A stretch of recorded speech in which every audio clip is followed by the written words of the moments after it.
El conde de la Quebrada. Fermín, conde y señor de la Quebrada, era pobre de solemnidad. Su economía estaba como su propio condado, quebrada. Sus antepasados habían dilapidado su patrimonio en contiendas y saraos, y ahora sólo se sustentaba con lo que sus generosos vasallos le llevaban para sobrevivir. Le llevaban de vez en cuando un pan, aquel un pollo, otro una sarta de morcillas, y así se mantenía. No tenía servidumbre, no se lo podía permitir, y se tenía que hacer todo él mismo: lavar, guisar, coser, limpiar, etcétera.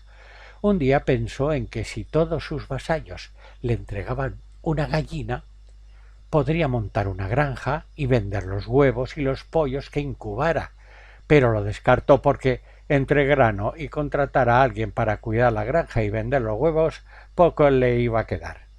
Pensó también que si cada vasallo le entregaba un lechoncillo, podría criarlos y venderlos una vez engordados, así como los productos de la matanza, pero para ello se necesitaban piensos y contratar un gorrinero que los llevara a la dehesa a comer bellotas, así como contratar gente para la matanza y la preparación de jamones y embutidos. Considerando los gastos, calculó que tampoco le quedaría mucho. Con las cabras y las ovejas le pasó lo mismo. Había que contratar un pastor, alguien que hiciera los quesos, esquilara o preparara la lana para su venta, y eso parecía que tampoco iba a dar beneficios. Claro que eso es lo que les pasaba a sus campesinos, granjeros y ganaderos, que con gran esfuerzo sacaban para subsistir y poco más. Así que pensando y pensando, sacó en conclusión que lo más limpio era que los vasallos aportaran una tasa en dinero contante y sonante, y así decidió establecer unas gabelas de 50 maravedíes por cabeza, y comenzó a entrar dinero en sus vacías arcas, sólo llenas de telarañas. Lo que pasó al poco tiempo es que no todos cumplían con sus obligaciones, muchos porque no podían. Poco a poco fue cundiendo el ejemplo y los ingresos comenzaron a menguar.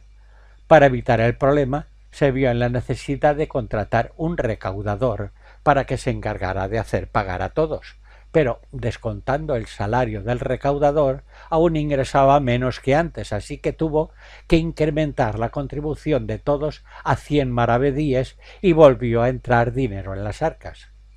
Los siervos ya comenzaban a encontrar muy costoso el pago, sobre todo si algún año iban mal las cosechas. Los lobos mataban demasiadas ovejas o los zorros gallinas, así que comenzaron a hacerse el remolón a la hora de pagar, y cuando llegaba el recaudador todo eran excusas y demoras, sino negativas de pago.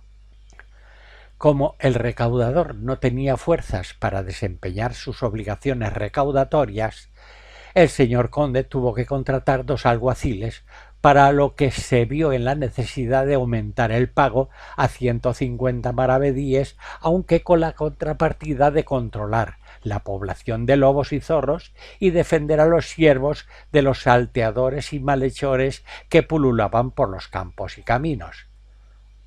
El pago era cada vez más penoso. El malestar entre el pueblo era creciente, pero no se atrevían a enfrentarse a los alguaciles, hasta que llegó un día en que se reunieron unos cuantos vasallos indignados, se negaron a pagar y propinaron una buena tunda al recaudador y a los alguaciles.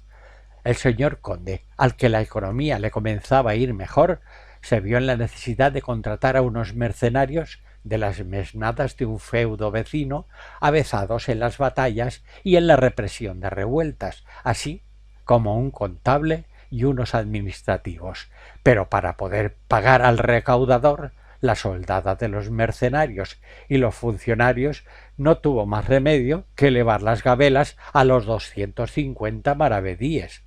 Los mercenarios se encargaron de dar su merecido a los revoltosos, que apalearon al recaudador y los alguaciles, y desde entonces todos cumplieron con el pago, y el que no, los mercenarios fuertemente equipados y armados confiscaban todas sus pertenencias y los echaban de sus modestas viviendas, eso cuando no los molían a palos también.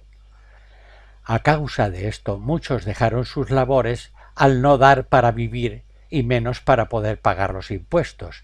Disminuyó la producción agropecuaria y consiguientemente los ingresos del conde, que tuvo que seguir en la escalada de tasas y mercenarios para mantenerlos.